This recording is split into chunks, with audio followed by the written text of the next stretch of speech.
Today's video is about how to update your beauty regime for autumn. And by that I mean both your skincare and also how to make your makeup look seasonal and new.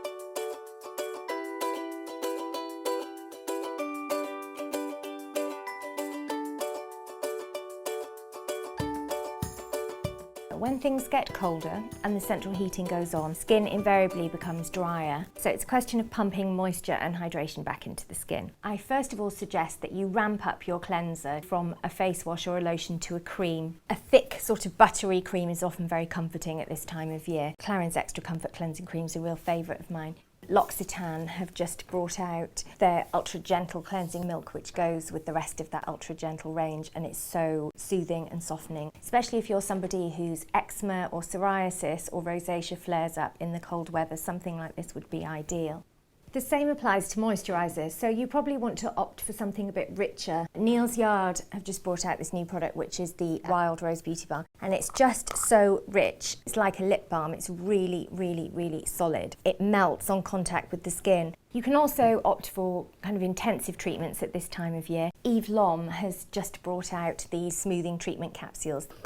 They come in a huge jar, and you just have millions of these very sort of hygienic capsules, and they just contain a really soothing moisturising serum. You squeeze out this very rich moist jelly.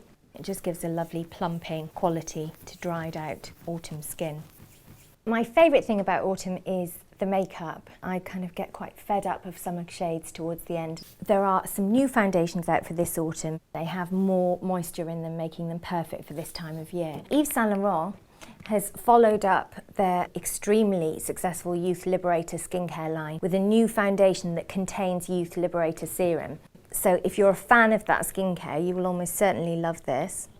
YSL are very good at foundations, and it's got a lovely moist serum-like texture. Clarins, who I've never particularly thought of as experts in foundation, have brought out this brilliant one, and it's called Extra Comfort. This foundation provides much more moisture than a normal foundation would.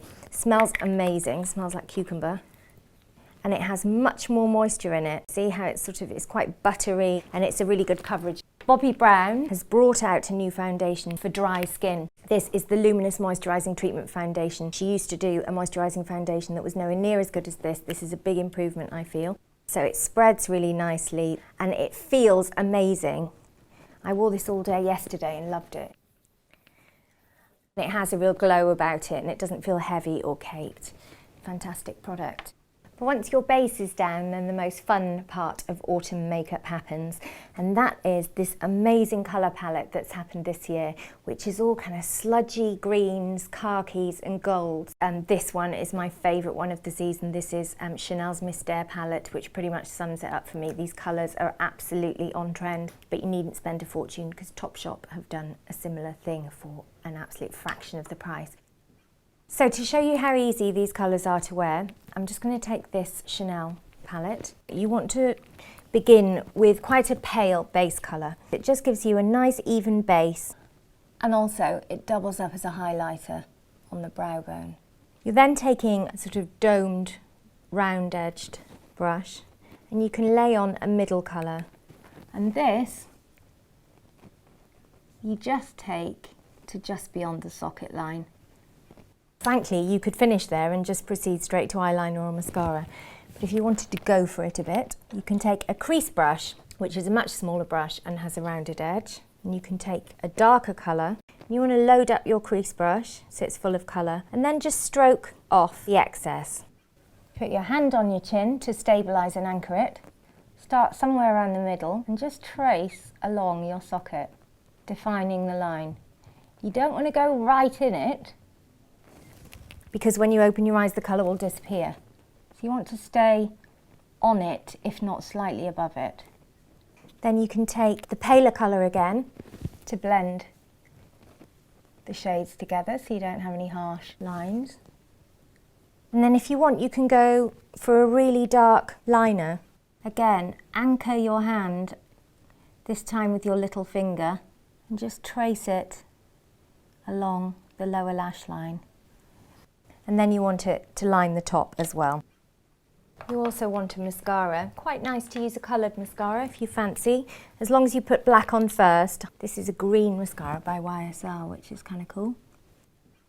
So with this sort of colour scheme, all these sludgy greens, I would keep cheeks and lips to a bare minimum, sort of peachy nude shades. However, if you find eyeshadow a bit of a faff altogether and this colour palette doesn't appeal to you, then wear a red lipstick. There are so many of them around. I wore this pretty much every day for the past 3 months. You can see it's been really well loved. Just a brilliant matte orangey red. But I also wanted to pick out this lipstick. It's a cream smooth lip colour. And the reason I love these lipsticks is that they really stay put and they feel so comfortable on the lips, almost as comfy as a lip balm. Really, really moisturising, making it perfect for this cold weather. Of course, if you are not that dexterous with makeup, or if you do a job where you can't wear lots of makeup, then maybe nails are the way to go. All of the YSL nail colours for this season are just amazing, but these Topshop nail colours are totally on trend and so cheap. Those are just some of the ways you can update for this autumn. I would either do an eye or a lip and sling some nails in there as well. Just so much fun. It's the most flattering colour palette in ages, and I feel sure it will suit most of you. Thanks for watching. Bye.